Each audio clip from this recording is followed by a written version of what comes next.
Share. I'm going to share the link so you guys you should get it in my broadcast. Hello, Mighty.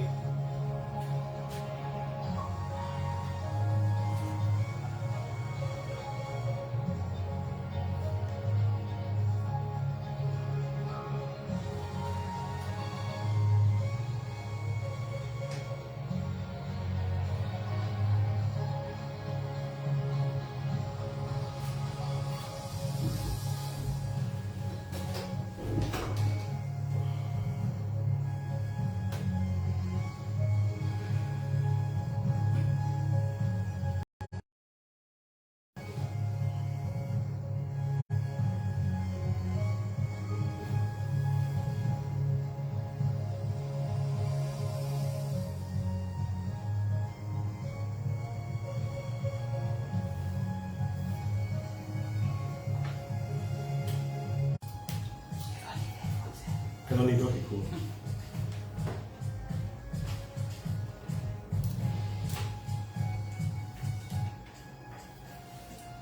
Hello and good evening, everyone. Welcome to the In the Spotlight radio show.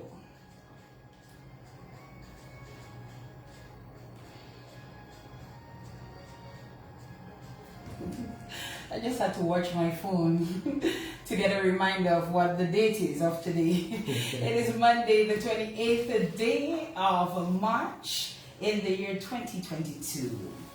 Always a pleasure to be here with you for the In the Spotlight radio show. Welcome one and all. Welcome to the listeners via Q95 FM radio. We are happy to have you. Those of you who are utilizing any of the online streaming mediums, thank you for making that choice. At least you're here with us. Those of you who are joining us via the Facebook Live, good night to you and thank you for joining us as well. Remember, you go to In the Spotlight radio show, you search that page on Facebook and you join us. Those of you who are part of my broadcast list, then the link as well. So just look for the link and let's get set to go. Reminding you while you're here to follow our In the Spotlight radio show page, become a fan of, very familiar with all of this. I suspect you can actually teach about this. I don't think so. Thank you to those of you who continue to support us, no matter how small it is. A couple of you made contributions via the Cash App last week, Monday. And if you're tuning in tonight and you feel inclined to do the same, you know, a little goes a long way in helping us to take care of little day-to-day things that we need to take care of. So thank you for that. And all I say is, you know, if you would like to contribute in any way, just get in contact via 275-7565. That's 275-7565 if you'd like to support in any way.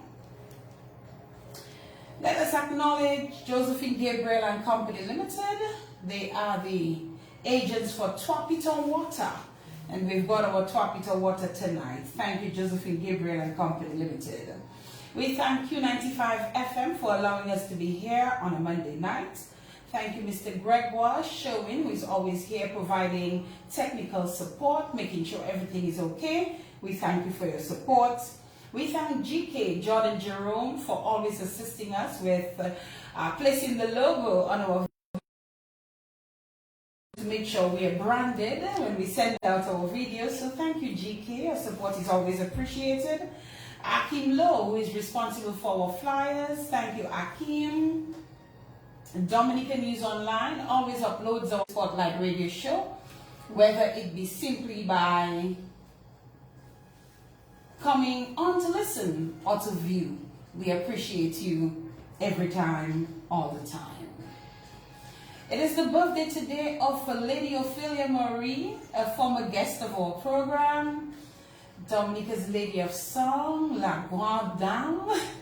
Good evening to you. She's always tuned into the program, so I hope she hears her greetings tonight.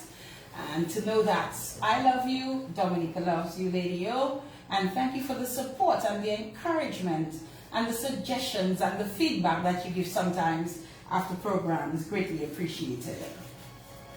And very importantly, I thank my guest for being here tonight on the In the Spotlight radio show. This man has quite a story. And we're going to get ready to start off with our guest. His name is Robert Tonge, aka Robbie, and he's in the spotlight tonight. Robbie, good evening to you. Good evening, Fedina. Sorry. You have water, that's Yes. why you have Tropical water, the best right? water in Dominica.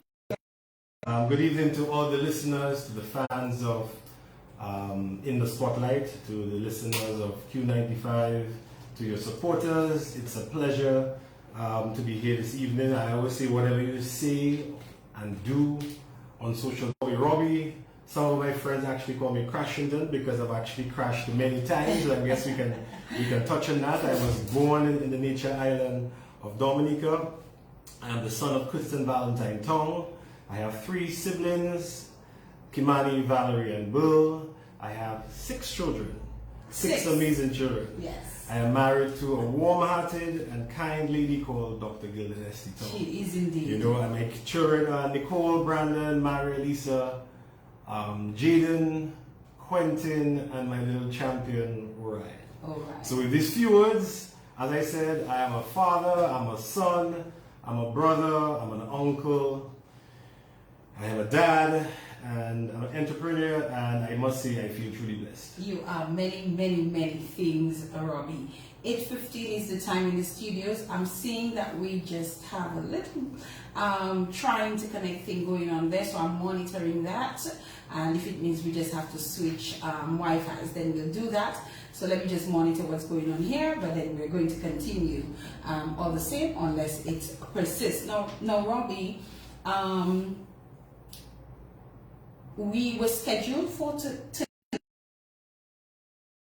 you cancelled because of a little situation, a family situation. Yes. And I was quite grateful when you came back. I think it was on Sunday that we agreed, you know what, let's go ahead. And so I didn't have time to do all of the fancy things. And you came back and said, let us proceed. But Robbie, we're going to just pause for a moment. Sure. Because I want to make sure that this live on social media, how is it on your end? It's fine. It's fine on your end. Yeah. Okay. So we will monitor and see what happens with that, because we want to make sure that you know, we're all good to go. Normally the technique I use when they have with Israel, we normally ask people to give a thumbs up if everything seems okay. Okay, so give us a thumbs up if everything seems okay. I am monitoring and making sure that now our radio listeners, don't mind us, we know we're very good with you, and we know that you are hearing us loud and clear wherever you are. It's just our those of us on the social media platforms that we're making sure that they are also okay. All right, so let's go still, Robbie. If things need to change, then we will, definitely. All right, so Robbie, again, we were saying that, so you were scheduled a couple of weeks ago, actually. You were scheduled to be on the program, and then you had a family emergency. So I want to ask you tonight, how is your son? My son is doing a lot better, and that is one of the things that has allowed me to be on the program tonight. So we've got information that he's in great hands. He's doing well, and obviously the stresses have dissipated to a certain extent, and we're happy to be here this evening. All right. Well, let's hope that he continues our live, because I'm seeing that we keep getting the trying to connect. So let's just take our theme just a little bit, and let's see if we can.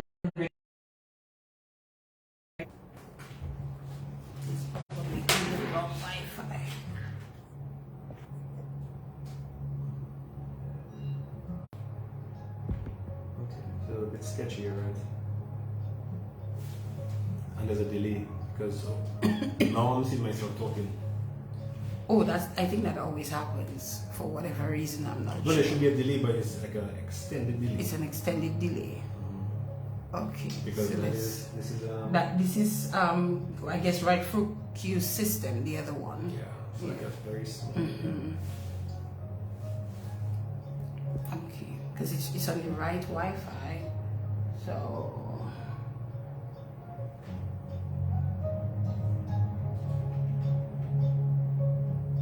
Let's just monitor it for a few minutes. Let's see if it's going to give us. So what is showing? Are we reconnecting? Yes, it's showing reconnecting.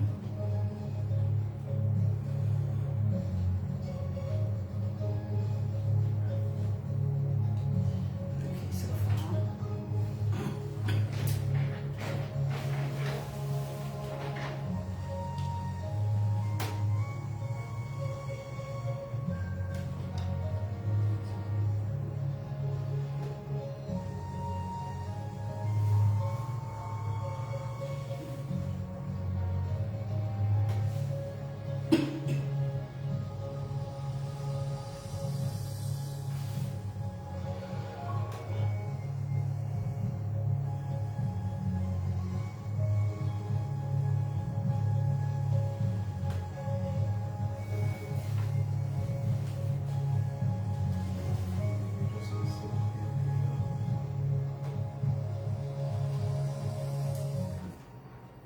Okay, I'm being told it seems to be okay now, so let's see how we're rolling. So Robbie, welcome back again to the In the Spotlight radio show, and we are going to continue our conversation here.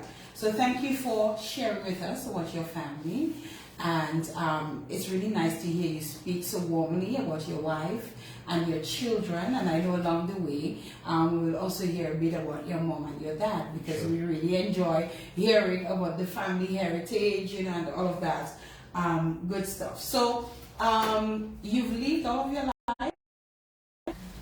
Yeah, practically yes. I've lived. I've only spent 2 years out of Dominica when I went to George Brown College in Canada for 2 years, where I studied insurance and business. But for the rest of my life, I have lived on the beautiful island of Dominica. I've lived all over the Hormel, which is in down by the Emerald Pool area. We lived there for a couple of months, and we came back into town, Snell Grove House, where Clico was. And that was actually our property. From there, moved to Santa Roma. From Santa Roma back to town, where the first domestic building is. Lived there for quite a number of years. Then I got married, and obviously married life, you moved all over again. Emsall, Waller House, then I bought a house in Fortney, and then now I'm actually in Mondalia. So I've moved all over the place. You know? All over the place. Yeah, so a rolling stone gathers no moss. Any property in the countryside? So when you need a break, no, you know, to. No, I actually don't have that, but one of my go-to places would be Rosalie. That's the place where you go to either for a day pass or sometimes for a vacation, a staycation I call it. You don't have to go far to truly enjoy what Dominica is all about. And it just has that feeling of peace and tranquility. The boys love it. They go into the river. They prefer the river than the pool, and they kayak and do all sorts of crazy stuff. So you like that kind of thing? Yes. And you enjoy doing that with your family? You need to do these things with your family. You need your family to experience all of the things that you like also, and give them the ability to try out some things. A lot of times we're scared to make our children do certain things, but give them the opportunity and monitor them. The gentleman. Okay. Your dad has been on this program. Yes, he has. And I mean, he was just awesome when he was on. And I'll tell you what, so when we initially spoke, he found out that I love black pudding. So I had to visit his office to do our prep interview and have a little chat. When I came, your father had my black pudding laid out, you know, and he wanted to know what drink I wanted to have. And, you know, we sat and we had conversations, probably not even pertaining to just him and him being on the program for an extended period of time. And it was just good to sit and have a chat with your father. And it was at the time, actually, Robbie, that he shared with me some information that I recently took advantage of with you guys, you know? So that was already in the works. That was already in the works then. So, you know, that was, so your dad, I think, is an awesome gentleman. Your mom is also such a fine lady. Tell me about them. So I see my father. My father's actually from Antigua, and like they would say, he bang water come here. You know? So he took a boat and he came to Dublin. He bang water. He banged, so bumped on the water to come here. That's an Antiguan term. So we've always been to Antigua back and forth because that's our heritage. My grandfather was a shipbuilder. So my father came here many years ago to sell insurance, and obviously he met this beautiful woman by the name of Valentine James. So my dad was an insurance agent. He's a salesman. Like you said, he's a charmer. He's a sales. My dad is a salesman, and my father is the risk taker. He's the risk taker. The risk taker. My mom, on the other hand, is that caring person, the Mother Teresa. Make sure everybody in the family, in and out of the family, are taken care of. So my mom would be one that would ensure that there's always sufficient food, not only for us, but for anyone else who would come to the house. And there would always be other family members and friends would come there, and there was always a warm meal waiting for them. So I learned the business from my father, the risk taking from my father, and my mom, the caring and nurturing side. So I think I'm a good mix of the two of them. And what did your mom do? My mom was actually a teacher, and I remember as a little boy having to go to the St. Martin's School initially for class, not for class, but to wait for, not for classes, but to wait for her while she did certain things. And then she was the headmistress of Community High School when they initially opened. So she's been in the teaching business for quite some time. From there, she managed. We had a supermarket.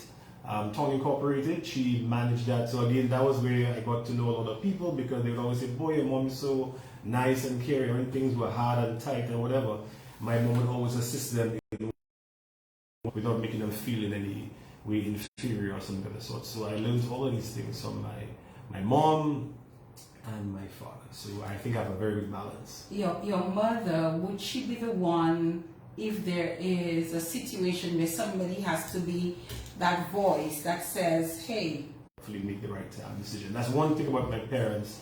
They give you the opportunity to explore. And a lot of times we hold back our children too much. And my parents always allowed us to do certain things. So, I mean, take an example, the company of First Domestic, I started running First Domestic at the age of 21. You know? So my parents have always given us the opportunity, and that has allowed us to grow a lot faster.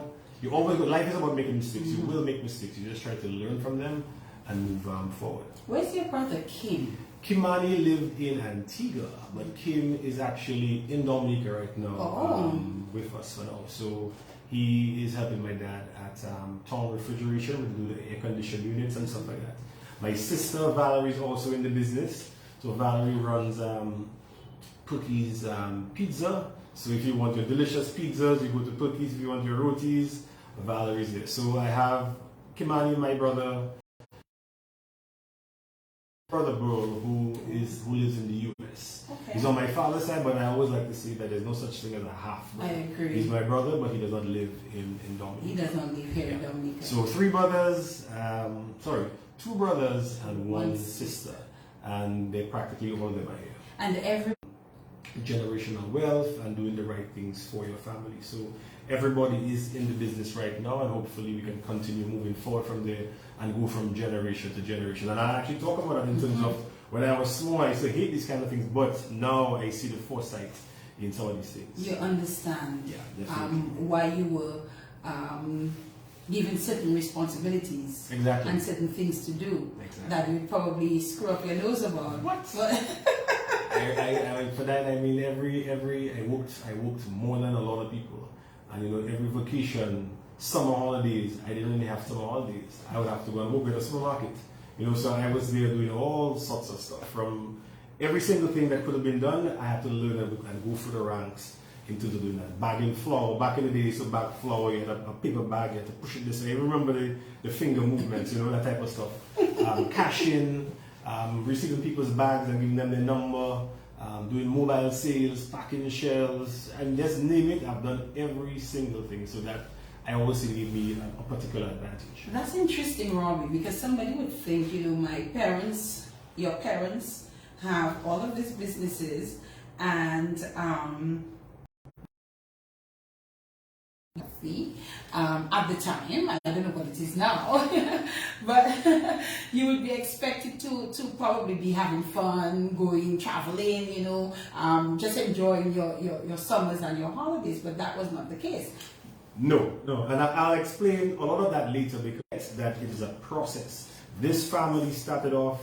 My grandfather started off in a particular way. My father took it to the next level. Then his father took it to the next level, which is technically me. And I'm hoping to make my children take it to the next level. And hopefully you're trying to make, each generation is trying to make it easier for the next generation. So yes, you're better off, but it's just that because somebody has put the things in place for you. And all of us right now, we're doing the exact same thing. We're trying to get the best education. We're trying to get the best jobs, again, to ensure that our lives are okay and that and the lives of our children will even be better. And I can even explain exactly some of the hacks to get that done. And we will talk about that for sure.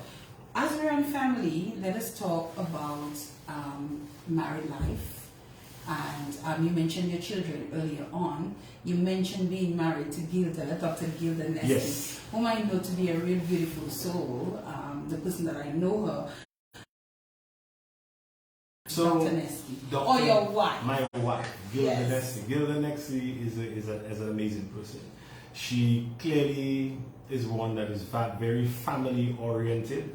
And she cares about, obviously she cares about me before you go to bed. Do not go to bed angry. Yeah, try, even if you have to be the bigger one, be the bigger one in terms of solving an issue, because then life becomes a lot easier.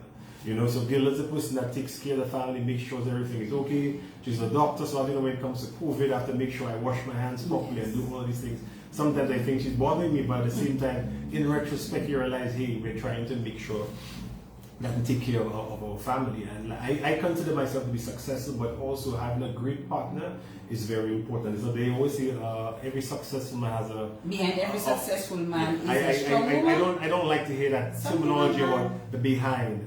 She's right next to me, you know, so things that I have to do. Wait. The behind is not literal, I don't think, you know. Well, it may not, but it's something that I just don't like to hear too much, because some people are going to take it the wrong way. I think a good wife stands toe-to-toe with you, equal. And you have issues, you discuss them. Even coming here this evening is something that we discuss. What do I say? What do I not say? I mean, you'll be amazed. That is what a good wife is. She's there to support you and to give you, right, and also very much give you the encouragement that you need. And likewise, we as men have to do the same thing with our wives, with our partners. Yes. You know, so that's very important. So a blessing to you, she is. No, definitely. I'm a very blessed guy, you know. Yeah? I'm a very blessed guy. I think good food. The way to a man's heart is to his stomach. She made a pumpkin soup on Saturday. Delicious. That was to die for. Delicious, yeah. Even the boys will say, Mom, that was the greatest meal. My fingers, I can still smell it, I can still taste it. You know, so you just have to do the right things to try and make sure that your wife is happy and you have a happy family. A happy family is an important family. Going to, again, even in terms of church, sometimes I don't feel like going to church, but she'll make sure I come to church with the children and create and set the right example for the children in terms of moving forward. So we have to train and teach our children the right ways in terms of moving forward in life.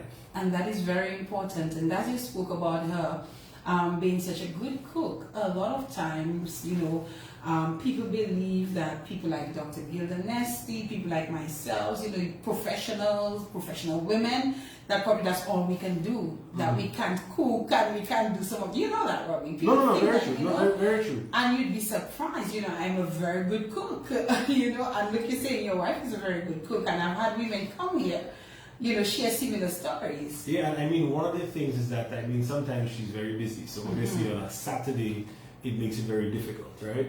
But on a Sunday, my wife makes sure that she prepares a wonderful meal. Why? Because we can sit down together as a family. Because nowadays, one child has a class at this time, one person has a class at that time. And it makes it very easy for everybody to sit down together now. So Sunday really is that day to sit down together as a family, to teach the children the proper ways of etiquette and all that. So all of these things are important. So a lot of people get shocked when I see I have 16 children. Remove the one. Remove the one. So I have 6 amazing, wonderful children. I have Nicole, She lives in France. She is in the hospitality industry. She works in one of the top hotels in France, you know, a 5-star hotel. So, I mean, she's enjoying that. She loves that type of stuff. And she actually has 2 daughters. So, I'm actually a grandfather times 3. So, Nicole has 2 daughters, and my youngest daughter, Maria Lisa, has 1 daughter. Maria Lisa is in Dominica. She works with the Social Security Department. She is the junior internal auditor. And then I have my son Brandon, who lives in Toronto. He works for Oracle, and he's into data management as a data center tech. So the children have done extremely well for themselves, and that's why I always say there's so many different things that they can be, and if you give them the right push, I'm sure that they will do well in that area. I also have 3 other boys, Jaden, Orion, and Quentin. Quentin, they all go to the Pioneer Academy in Kingfield, and they do very well. Like I said, my little champion Orion is the one who recently broke his arm, so I just want to say his name, so just in case he's listening, I'm not sure he's up at this time.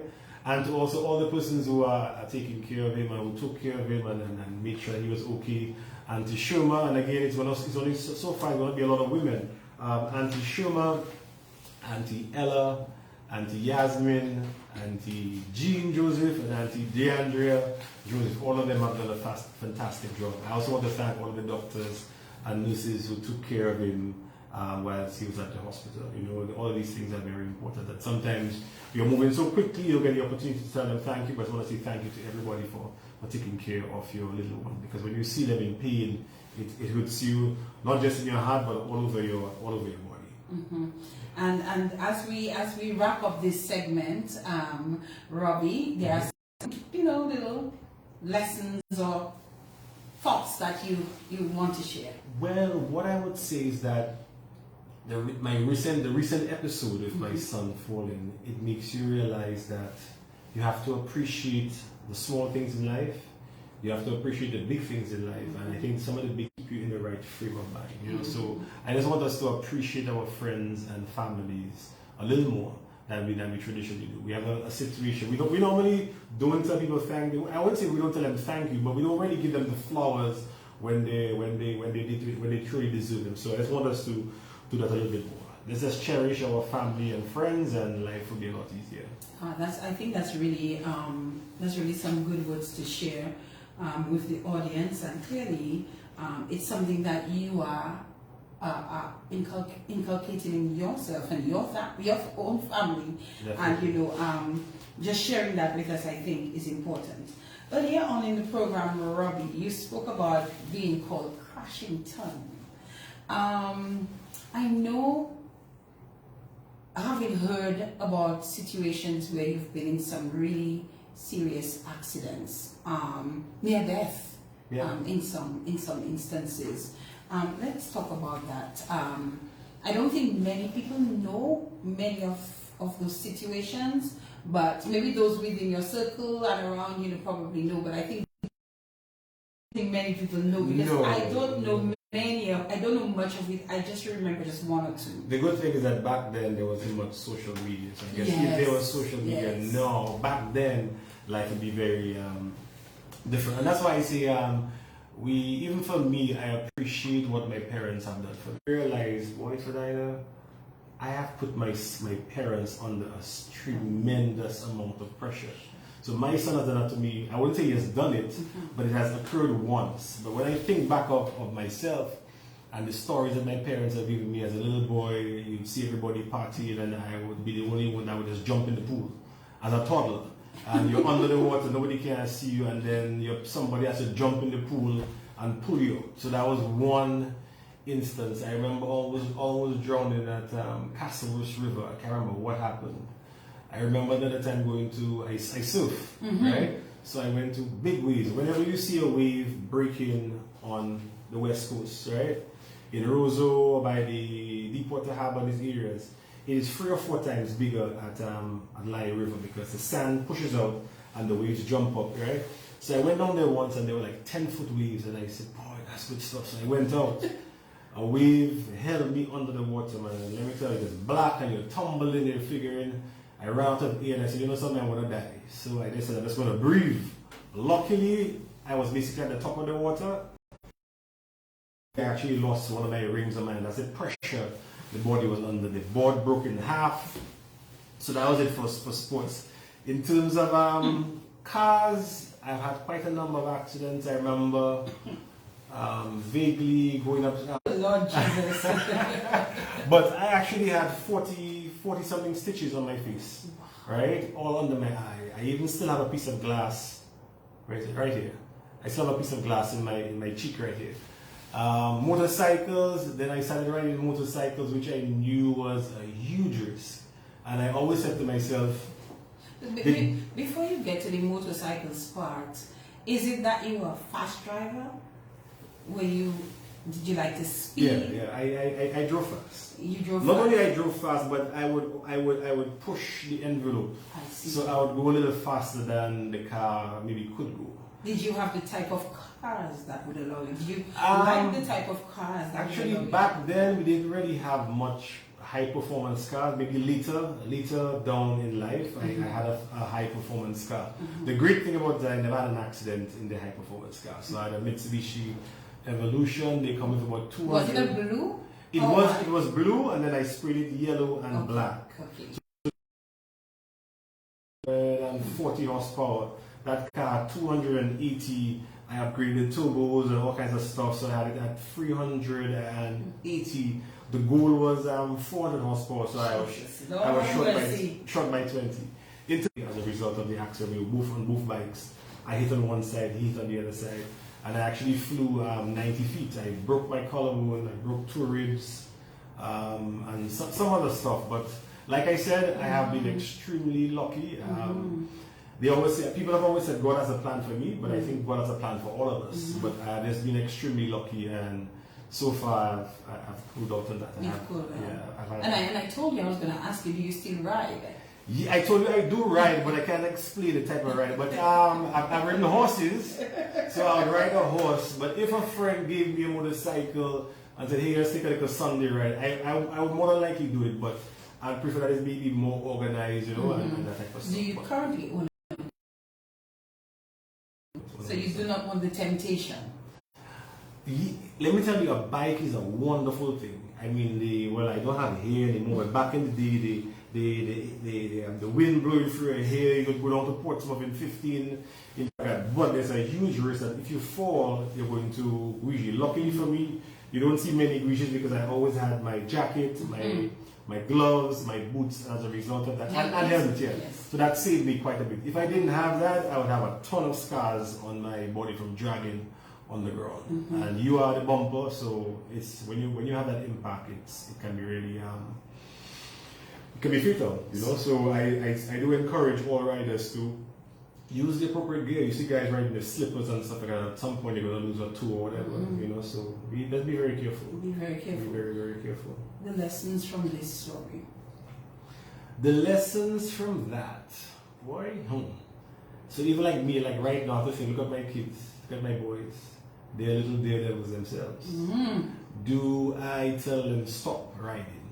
Do I tell them stop climbing the tree? Do I tell them stop doing that? Unfortunately, I don't think I should, because I'm going to curb their appetite to do X, Y, and Z, and that will also translate into many other things. So I guess what I have to do is to make sure that when they're doing these things, that they have the necessary protection and gear. And even like me, in thinking back, I heard them riding that afternoon, going crazy and stuff like that. And then to think about it, in retrospect, when I spoke to my son, he said, yes, I fell, I fell twice before. So that same day, he had fallen twice. Understand that everything happens on his time. A lot of times we want it to be on our time.